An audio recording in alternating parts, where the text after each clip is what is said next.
এখন এই বাংলাদেশ যেমন আমার ভাই বলল, এই বাংলাদেশটা পুরাটাই হিন্দু দিয়ে ভরা ছিল, অর্থাৎ কেউ ইসলামের পথে ছিল না।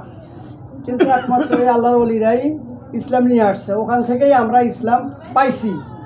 কিন্তু আমি একটা হাদিসের মধ্যে পড়ছি, সেটা হলো যে বুখারী শরীফের মধ্যে আসছে যে আল্লাহ রাসূল এই কথাটা বলছিলেন যে মদিনার পূর্ব শরীফ থেকে একটা দল বাহির হবে, মদিনার পূর্ব শরীফ থেকে একটা দল বাহির হবে বলে, সেই দলের তাদের যে শিক্ষা, কোরআনের একটা করে হরফ শিক্ষা করবে, ঘন্টার পর ঘন্টার সময় ব্যয় করবে। আমরা যারা ফাজাইল আমল যারা পড়ছি, এই যে প্রথম যখন তাবলিগের বই যেটা বাইরে, ওটা হলো ফাজাইলে তাবলিগ, ওইটার মধ্যে এই কথাটা আছে। কিন্তু এখন যে বাইরে হয়েছে এটা তো আবার একটু কাটছাট হয়ে যেতেছে। প্রথম যেটা বাইরে হয়েছে ফাজাইলে তাবলিগ, ফাজাইলে আমাল, এগুলোর মধ্যে আপনি ঠিকই পাবেন, জেকের সম্পর্কেও পাবেন, এই যে এগুলোর সম্পর্কেও পাবেন। যে আল্লাহ রাসূল বলছে যে মদিনার পূর্ব শরীফ থেকে একটা দল বাইর হবে, ওদের আকারটা ওরা বেশি বেশি খালি নাইরা করবো, বুঝছেন? আবার এক নম্বর কাজ হলো বেশি বেশি ওরা নাইরা করবে। যদি জিজ্ঞেস করেন বলে নাইরা কি জন্য করো, তখন তারা অ্যান্সার করে যে আমরা যে জ্ঞান চর্চা করি, বেশি বেশি পড়াশোনা করি, মাথা ঘামে, মাথা গরম হয়ে যায়, এই জন্য আমরা নাইরা করি। এটা হলো ওদের কথা। কিন্তু আল্লাহ রাসূল বলছে যে ওদের প্রথমে একটাই কাজ হবে, ওরা বেশি বেশি খালি মাথা মুন্ডন করবে, বুঝছেন? আর ওরা কোরআনের একটা করে হরফ ঘন্টার পর ঘন্টা মানে ই করবো, চর্চা করবো। কীরকম সোজা করবো, আল্লাহ রাসূল এই উদাহরণও দিচ্ছে যে তীর যেরকম সোজা, ঠিক ওই রকমভাবে হরফকে তারা সোজা করবে। এবং তাদের এই পড়াগুলা, তাদের যে সুর, এটাই কন্ট্রোলের নিচে আর যাবে না, এই পর্যন্তই উপর দিকেই থাকবে। তো এখন মিলাইতে গেলে বর্তমান জামানার সাথে মিলা যায়, ঠিক বর্তমান জামানার সাথে মিলা যায়। আবার সাহাবারা এটাও জিজ্ঞেস করছে যে ইয়া রাসূলুল্লাহ, তাদের আরো কিছু আকারের কথা বলেছে যে তারা যখন বসে গোল হয় বসে, দেখেন তারা যখন বসে গোল হয় বসে, অল্প সময়ের মধ্যে তাদের দল ভারী হয়ে যায় আর মাথা মুন্ডন করে। এই তিনটাই মিলছে, ঠিক। তে ভাই এখন একবারে ভরপুর ইমানটা যে ঠিক রাখবেন, কেমনে ঠিক রাখবেন? ওলিদেরই কথা শুনবেন না ওদেরই কথা শুনবেন? এখন আমি যদি ওলিদের ছেড়ে যদি এদিকে আসি, তাহলে আমার ইমান ধ্বংস হয়ে যাবে। কারণ আমরা জানতেইছি যে সর্বপ্রথম তারাও এটা স্বীকার করে যে ওলিরাই ইসলাম নিয়ে আসছে, তারপরেও তারা চাপা দিয়েই চলে। যারা এখনো এই মাজারের বিপক্ষে, তারাও কিন্তু এটা স্বীকার করে যে ওলিরা ইসলাম আনছে, তারপরেও কেমন যেন এরকম ব্যবহার করে, কিছু বুঝতেছি না। তো যাই হোক, আমরা যারা ওলিদেরকে ভালোবাসি, ওলিদের যারা প্রেমিক আছি, আল্লাহ তাআলা কোরআনের মধ্যে ঘোষণা করছেন যে আমার ওলিদের শর্ত, ওলিদের ব্যাপারে যে আয়াত আসছে, ওলিদের কোনো ভয়ও নাই, চিন্তাও নাই, বুঝছেন? আল্লাহ বলছে যে আমার ওলিদের সাথে যারা দুশ্মনী করে তাদের সাথে আমি যুদ্ধ ঘোষণা করি। এই আয়াতের ভিত্তিতে আমরা ইমান ঠিক রেখে বলবো যে আল্লাহ, তোমার ওলিরা সত্য, তোমার এই ওলিদের সাথে যারা বিরোধিতা করে তুমি নিজেই ঘোষণা করছো যে আমি তাদের সাথে যুদ্ধ ঘোষণা করি। তে আল্লাহ, তে তোমার ওলিদের মাজার তুমি নিজেই হেফাজত করো না। বলা আমরা তো কোনো কিছু করতে পারবো না, পারবো কি? কিন্তু আমরা এতটুকুই পারবো যে আমরা দোয়া করবো, আল্লাহর কাছে বলবো যে আল্লাহ, আপনি তো ওয়াদা করছেন যে ওলিরা হলো আমার দোস্ত, ওলিদের কোনো ভয় নাই, ওলিদের সাথে যারা দুশ্মনী করে তাদের সাথে আমি যুদ্ধ ঘোষণা করি। আমরা এই কথাটার ভিত্তি করে আল্লাহ পাকের কাছে দোয়া করবো, রাজি আছেন ইনশাআল্লাহ।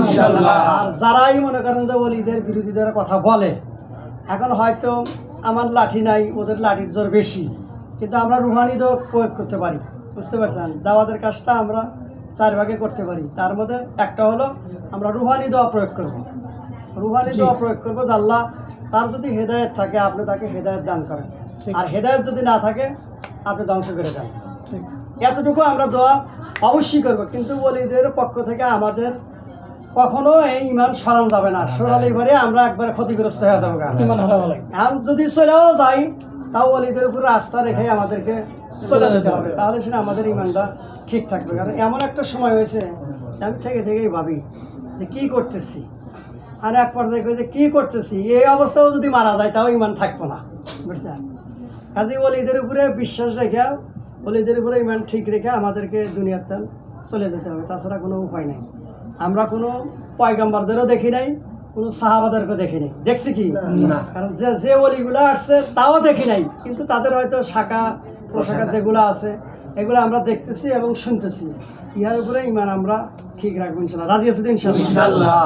আর আমার নবীজির সম্মানের উপরে আমাদেরকে ইমান অবশ্যই ঠিক রাখতে হবে। নবীজির সম্মান নিয়েও কিছু ছিনিমিনি খেলা চলতেছে, কিন্তু আমরা ওদিকে যাব না।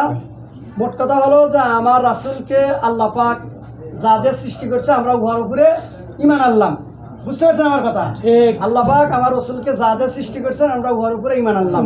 আমার নবী এমন একজন নবী, তার সাথে কোনো কিছুই তুলনা হয় না। ঠিক, এক কথাই শেষ, আমার নবীর সাথে কোনো কিছুই তুলনা হয় না। যদি কেউ তুলনা দেয়, আমি ডাইরেক্ট বলি যে সে শিরক করে। অবশ্যই, বুঝতে পারছেন? আমার রাসূলের সাথে যে তুলনা দিয়ে কথা বলে সে শিরক করে। কারণ যতগুলো নবী আসছিল প্রত্যেকের ভিতরেই এক এক নবীর সামনে এক এক রকমের ঘটনা ঘটছে। এই ঘটনাগুলো ছিল হলো আমাদের শিক্ষার বিষয়, বুঝতে পারছেন? আর যতগুলো নবী আসছে প্রত্যেকটা হলো বার্তা স্বরূপ, অর্থাৎ আমার নবী যা আসবে এই খোঁজ খবর নিয়েই তারা দুনিয়াতে আসছে। আর প্রত্যেকটা নবী পয়গম্বরই আমার রাসূলের প্রশংসা করে গেছে, আল্লাহ আমার রাসূলের প্রশংসা করে গেছে। এই জন্যই আমাদেরকেও আমার নবীর প্রশংসা করতে হবে। কিন্তু কিতাবের মধ্যে আসছে যে কেউ যদি কোনো মানুষের প্রশংসা করে, ওই উত্তরে আল্লাহ বলে যে আমি কি তোমার ওই বন্ধুর চাইতে কি নিকৃষ্ট হয়ে গেলাম? কত বড় কথা! কথা কিন্তু ঠিকই, কারণ আমি আমার বন্ধুর মানে প্রশংসা করতেছি, কিন্তু আপনাকে প্রশংসা করার কথা বলা হয়েছে আল্লাহ এবং আল্লাহ রসুলের। ঠিক, আল্লাহ এবং আল্লাহ রসুলের যখন প্রশংসা করবেন তখন আল্লাহও খুশি, রাসূলও খুশি। আল্লাহ এবং আল্লাহ রসুলের প্রশংসা করবো। রাজি আছি তো ইনশাল্লাহ? তাহলে আমাদের সবাইকে আমল করার জন্য তৌফিক দান করেন। আর এই যে আজকের যে দিন, এই দিন নেওয়া অনেক মতভেদ। আমার কাছে তো অফিসের ভিতরে মেলা রকমের প্রশ্ন করছে যে ভাই আমি এগুলোর ব্যাপারে আমি অত জানি না, তার কারণে অফিসিয়াল এমনিতে একবার আটকে গেছিলাম, বুঝছেন? দল যেভাবে সেভাবে ছুটাইছে। তো এই যে আজকের যে দিনটা ঈদে মিলাদুন্নবী সাল্লাল্লাহু আলাইহি ওয়াসাল্লাম বলা হয়েছে, তাই না? ঈদ হলো আরবি শব্দ, ঈদ হলো আরবি শব্দ, আর অর্থ হলো খুশি। আমরা বিয়ে শাদী করি, আনন্দ ফুর্তি করি, খুশি না? এটা একটা খুশির দিন। আর যার মনে করেন যে 4-5টা মেয়ে হয়েছে, আর যদি আমার একটা ছেলে দেন হে কত খুশি হয়। যেমন আমার শ্বশুরের কথাই বলি, আমার শ্বশুরের 7টা মেয়ের পরে একটা ছেলে, বুঝছেন? এই এত খুশি, খুশি হয়ে কি করছে? মিষ্টিতে দিকে আছি, কয় না আল্লাহ যেহেতু আমার এই 7টা মেয়ের পরে আর এক ছেলে দিছে, এটা তো খুশি, আমি আর একটা মেয়ে কি করলাম, পালক মেয়ে বানাইলাম। হে খুশি হয়, তাহলে 8টা বানাইলাম। আর একটা মেয়ে সে পালক মেয়ে বানায়, তার খেদমত করে, মানে খুশি হয় এই কাজটা করলো। তা আমার 7 মেয়ের পরে যেহেতু ছেলে দিছে, তাহলে হে আর একটা মেয়ে বানাইলাম। আজকের দিনে আল্লাহর নবীর এর সাথে কোনো তুলনাই না। আচ্ছা, তাহলে আমার শ্বশুর যে পরিমাণ খুশি, এটা আমরা মাঝখানে যারা থাকা এদিকে আসেন। তো যাই হোক, তাহলে এগুলোই যে আরবি শব্দ হলো ঈদ।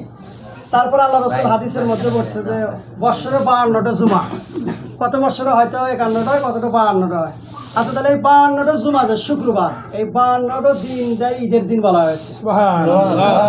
তাহলে এখন আপনি বলেন যে রাসূলের হাদিস মোতাবেক এই 52টা শুক্রবার যদি ঈদের দিন হয়, তাহলে বছরে 52টা ঈদ এলো না? আচ্ছা, যাই হোক, এরকমভাবে আরও অন্যান্য দিনগুলো আছে। যেমন আমরা শবে বরাতে খুশি হই, শবে করাতে খুশি হই, তারপরে এই যে কোরবানি ঈদ, উজার ঈদ, এগুলোতে আমরা ঈদ হিসাবে পালন করি। আর ওরা বলতেছে যে আল্লাহ তো কোরআনে এই 2 ঈদের কথাই ঘোষণা করছে। আমার কথা তো ওইটা না, আমার কথা হলো যে আমার নবী যে আসছে এটাতে আমি খুশি। আমার নবী আসার কারণে এই যতগুলা খুশির দিন দেখতেছেন সবগুলাই একমাত্র আমার নবী আসার কারণে হয়েছে। এই জন্যই বুঝাইতেছে যে সকল ঈদের সেরা ঈদ হলো এইটা, কারণ আমার নবী যদি না আসতো। একটা কথা, আচ্ছা কও। এই আজকের এই দিন নিয়ে আদম আলাইহিস সালাম যখন দুনিয়ায় আসলেন, আদম মা হাওয়ার বিয়া, তাহলে দান বহন লাগবে। আদম তোর কামাই ঘরে নাই, ওই সময় কষ্ট দলিল আছে। আল্লাহ বলল যে তুই 20 বার দর্শন পাঠ কর, হাওয়া 20 বার দর্শন পাঠ কর, আমি মহারানা আদেশ সুবহানাল্লাহ। ঠিক আছে, দরুদ শরীফের বিনা বাবা আদম সবারই বাবা, কিন্তু বাবা আদম যদি আল্লাহ রসুলের উপরে দরুদ শরীফ পাঠ করলে হারে তাদের মহরণা আদায় হয়, তাহলে ওটা কোন কথা? আল্লাহ পাক 70,000 ফেরেশতা নিয়া আল্লাহ নবীর রওজার করে সালাম পাঠ করে, কি স্যার দহনি কথা না। এটা কইলো আরো হয়ে গেল, ওরা বুঝতে পারে, বোঝার ভুল থাকতে পারে, আমারও থাকতে পারে, তোমারও থাকতে পারে। কিন্তু এখন আদম একটা আয়াত আছে, আদম যখন পানীয় কেঁদো ছিল, আল্লাহ নবী বলছে আমি তখনও নবী ছিলাম। সুবহানাল্লাহ। তাহলে এই কথা সত্যি, আল্লাহ যদি ফেরেশতাগণ নিয়া 70,000 ফেরেশতা নিয়ে তার রওজার পর দরুদ শরীফ পাঠ করে, এখানে তাহলে এই দরুদ শরীফ পাঠ করা কি আছে? কিছু কিছু লোক মতভেদ থাকতে পারে, মানুষ তো আর আমরা একভাবে বেটা না, না। এক আদমের টান শুরু করে কত আদম হয়েছে থাকতে পারে। থাকতে পারে। এই বাড়িতে একটা কয়, ওই বাড়িতে একটা কয়, কি করে? যাক থাকবো। তো যাই হোক, আলহামদুলিল্লাহ আমার নবী আসার কেন্দ্র করেই আমরা যতগুলা খুশির দিনগুলো পাইছি, যত অনুষ্ঠানের দিন পাইছি, সব একমাত্র আমার নবী যে আসছে এই আশার উপর ভিত্তি করে আমরা পাইছি, ঠিক না ব্যাঠি? আচ্ছা, এখন আমার নবী যে আইছে এটাতে আমরা খুশি না বেজা? খুশি। এখন এই যে খুশি, এই খুশিতেই আর বাদ বাকি যে খুশিগুলো আছে, যদি এই খুশি না থাকে তাহলে এই খুশিগুলো কি থাকতো? থাকতো না।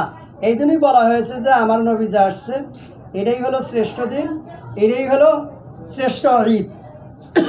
সুবহানাল্লাহ। এই জন্য আমরা এই কথার উপর সবসময় ইমান ঠিক রাখবো। কেউ যদি বলে যে না ওরা শ্রেষ্ঠ ঈদ না, শ্রেষ্ঠ ঈদ হলো কোরবানির দিন, তখন আপনার বিবেকের উপর ঈদে খাটাইবেন যে কোরবানির তো কীভাবে আসে, কার জন্য আসে? সেই তো মহামানব, যার কারণে আসছে সেই তো মহামানব, সেই মহামানব আসছে। আর ওই দিন বলে কয় খুশি হবো না। আমাকে একজন ঠাস করে ধরছে, কয় যে আজকেই না নবী চলে গেছে, তাহলে আজকে শোক পালন করবো। এক বেড়াই, আমার নবী যা আসছিলেন, আমার নবী যে দুনিয়াতে যতদিন আল্লাহ পাক আমাদের সম্মুখে রাখছিলেন, ততদিন যে মজেজা ছিল, আমার নবীজি যখন দুনিয়াতে চলে যায় শুধু এই উম্মতের মর্যাদা বাড়ানোর জন্য সে চলে গেছে। আল্লাহ তাআলা যে পরিমাণ তাকে মর্যাদা দিয়ে দুনিয়াতে পাঠাইছেন, সে আমাদের এখান থেকে যাওয়ার সাথে সাথে আর আরো দ্বিগুণ আল্লাহ তাআলা দান করছেন। সুবহানাল্লাহ। যেন ও আর কথাই কয় না, বুঝছেন? বললাম যে ওখানে আমরা শোক পালন করবো কে? সে যে গেছে তাও আমি খুশি, সে যে আসছে আমি তাও খুশি, কারণ সে উম্মতের নাজাতের জন্যই গেছে, ঠিক না? আর আল্লাহ পাক তো তাকে নিছেন, আর যেহেতু তার বন্ধু, সে তার বন্ধুকে নিয়ে গেছেন। আর আল্লাহ যেখানে নিয়ে গেছেন সেখানে আমার কোনো নারাজ হওয়ার কথা আছে? আরো খুশি। তবে জেনে রাখেন যে নবীজি থাকার কারণে তার উম্মতেরা যতটুকু মর্যাদা হয়েছে, আর সে যাওয়ার কারণে আল্লাহ তাআলা আরো বেশি মর্যাদা দান করছেন। সুবহানাল্লাহ। এই জন্য আমার নবী যে আসছেন তাও খুশি, আমার নবী যে গেছেন তাও খুশি। আপনি কিন্তু ঠেকা দিব যে আসছে তাহলে খুশি হয়েছেন, তো গেছে তাহলে আপনারা শোক পালন করেন নাকি? কিন্তু তা এখন করা যাবে না। ওরা কিন্তু নবীজি যে এর জন্য আমরা শোক পালন করি না, গেছে যে তাও খুশি, উম্মতের নাজাতের জন্যই সে গেছে। এই জন্য ইনশাল্লাহ আমরা ইমান ঠিক রাখবো। আর এই যে নবীজির প্রতি দরুদ আর সালাম আমরা বেশি বেশি করবো। আজকে যে আমরা দরুদ শরীফ পড়বো, এটা হচ্ছে যৌতুকভাবে। এই যৌতুকভাবে একবার দরুদ শরীফ পড়লে পারে 70টা রহমত নাজিল হয়। সুবহানাল্লাহ। আর আমরা একা একা যে ঘরের মধ্যে বসে থেকে যে দরুদ সালাম পড়ি, একবার পড়লে পরে আল্লাহ তাআলা 10টি রহমত নাজিল করেন। সুবহানাল্লাহ। আর দরুদ শরীফের ব্যাপারে আমরা যে সালাতের মধ্যে যে দরুদ শরীফটা পড়ি, যে আমরা অনেকে বলি এলো ইব্রাহিম, কি কয়? আসলে ইব্রাহিম লেখা নাই, লেখা আছে সালাতের দরুদ, বুঝছেন? যে তাশাহুদের দরুদ এরকমই লেখা আছে। আর এই দরুদটা নিয়ে হলো মতভেদ। ওই যে প্রথমে যে আমরা যে আত্মাহিয়াত পড়ি না, ওখানে কিন্তু আমরা নবীজিকে সালাম দেই। হয়তো যারা খেয়াল করি তো খেয়াল করি, আর যারা খেয়াল না করি তো নাই করি। তো এই তাশাহুদের বৈঠকেই আমাকে ধ্যান করা উচিত ছিল যে আমি আমার নবীকে সালাম করতেছি। তখন সাহাবারা জিজ্ঞেস করছিলেন যে ইয়া রাসূলুল্লাহ, নামাজের মধ্যে সলাতের মধ্যে তো আমরা আপনাকে সালাম দেই, তাহলে সলাতের মধ্যে আমরা কিভাবে আপনার প্রতি দরুদ পাঠাবো? বুঝলেন? তখন এই যে আল্লাহ রাসূল এই দরুদের কথা বললেন যে তোমরা এই দরুদ পাঠ করো। তাও এই দরুদে ইব্রাহিম যেটা, এটা তাও মতভেদ আছে, বুঝছেন? এটা আরও কয়েক রকমের আছে। তো যাই হোক, তবে যে আমরা যে দরুদটা সলাতের মধ্যে পড়ি, এই দরুদের কথা বলা হয়েছে, বুঝছেন? দরুদটা দুই রকম আমি পাইছি কিতাবের মধ্যে, ওই দুইটাতেই ইব্রাহিমের নাম আছে। এটাই আসলে আল্লাহুম্মা সাল্লি আলা মুহাম্মদ, আর ওটা আসলে আল্লাহুম্মা সাল্লি আলা সাইয়্যিদিনা মুহাম্মদ। আচ্ছা যাই হোক, এই দরুদের কথা বলা হয়েছে যে এটা সালাতের জন্য হলো খাস, আর সালাতের বাহিরে হলো অন্যান্য যে দরুদ শরীফ যেগুলো আছে, যেমন আমরা যে শাইখগুলো থেকে যে পাইছি যে আল্লাহুম্মা সাল্লি আলা সাইয়্যিদিনা মুহাম্মাদিন নাবিল উম্মি, এই একটা আল্লাহুম্মা সাল্লি আলা সাইয়্যিদিনা মুহাম্মাদিন নাবিল উম্মি ওয়া রাহমাতুল্লাহি ওয়া বারাকাতুহু, এই একটা। তারপর আল্লাহুম্মা সাল্লি আলা সাইয়্যিদিনা মাওলানা মুহাম্মাদু উসিলাতা ইলাইকা ওয়া আলিহি ওয়া সাল্লিম। আবার কেউ বলতেছে যে ইয়াসিন, এটা সরাসরি আমার নবীর নাম, পড়ার পরে সাল্লাল্লাহু আলাইহি ওয়াসাল্লাম। তো যাই হোক, সালাতের মধ্যে যে দরুদটা আছে এই দরুদটা সালাতের জন্যই খাস, আর বাদ বাকি বাইরে যে দরুদগুলো আছে আমরা এগুলা শিখবো। আর নবীর নামের আমরা জিকির করি কিভাবে? আমরা তো নবীর নামের জিকির করলে বেরি করবো যে এটা আরও শিরিক, বুঝছেন? আপনি খালি আল্লাহকে ডাকতেছেন, আমার রসুলের তো কোনো সময় ডাক দিলেন না। রসুলের ডাক দিলেন ইয়া রাসূল আল্লাহ, ইয়া হাবিব আল্লাহ। কিতাব খুললে পারে একটু সাহাবিরও জমানে নাই কে, খালি প্রত্যেকটা সাহাবি এই কথা বলছে ইয়া রাসূল আল্লাহ, ইয়া হাবিব আল্লাহ, তারা এই বলে বলে ডাকছে। আর এখন আমাদেরকে বুঝাইতেছে কি ভাই, তারা তো রাসূলকে দেখছে, দেখে সেরা ডাক দিছে, এই জন্য তাদের জন্য ওইটার জায়েজ ছিল। আর আমরা তো আর দেখি না, বুঝছেন? মানে ওই ডাকে তারা বুঝাইতেছে যে রসুল হাজির সামনে থাকে, এই জন্য ওই ডাকটা দিছে। তো এখন তো আমরা দেখি না, তা আমরা এটা ডাকবো কেন? আমরা এইভাবে আর ডাকবো না। কারণ কেউ মতভেদ করছে যে রওজার পাশে যা আসে না, ওখানে দাঁড়া থেকে ডাক দেয়, মানে ওইটা জায়েজ করছে। রওজার পাশে দাঁড়া থেকে ওখান থেকে সালাম ডাক দেয়। তাহলে এখন আপনি বলেন কয়জন মানুষ রওজার পাশে যা রাসূলের ডাক দেন? এখন আপনি ভেবে নেন, দেখা যায় যে হাজারে একজন হয়তো ওখানে যা রাসূলের ডাক দিতেছে ইয়া রাসূল আল্লাহ, ইয়া হাবিব আল্লাহ, আর বাদ বাকি যে এখানে থাকেন তাদেরকে নবীর দরকার নাই। অবশ্যই দরকার। আপনি এখান থেকে মুহাব্বতের সাথে ডাকেন, এখান থেকে আপনি রসুলকে মুহাব্বতের সাথে ডাকেন, আপনার এই ডাকে সাড়া দিবে, ঠিক। সাড়া দিবে, অবশ্যই সাড়া দিবে। যদি ওইভাবে আপনার ধ্যান খেয়াল থাকে তাহলে অবশ্যই আপনার এই ডাকে সাড়া দিবে। আল্লাহ তাআলা আমাদের সবাইকে তার হুকুম নবীদের সুন্নতের উপরে বেশি বেশি আমল করার জন্য তৌফিক দান করেন। বাই সময় সংকীর্ণ।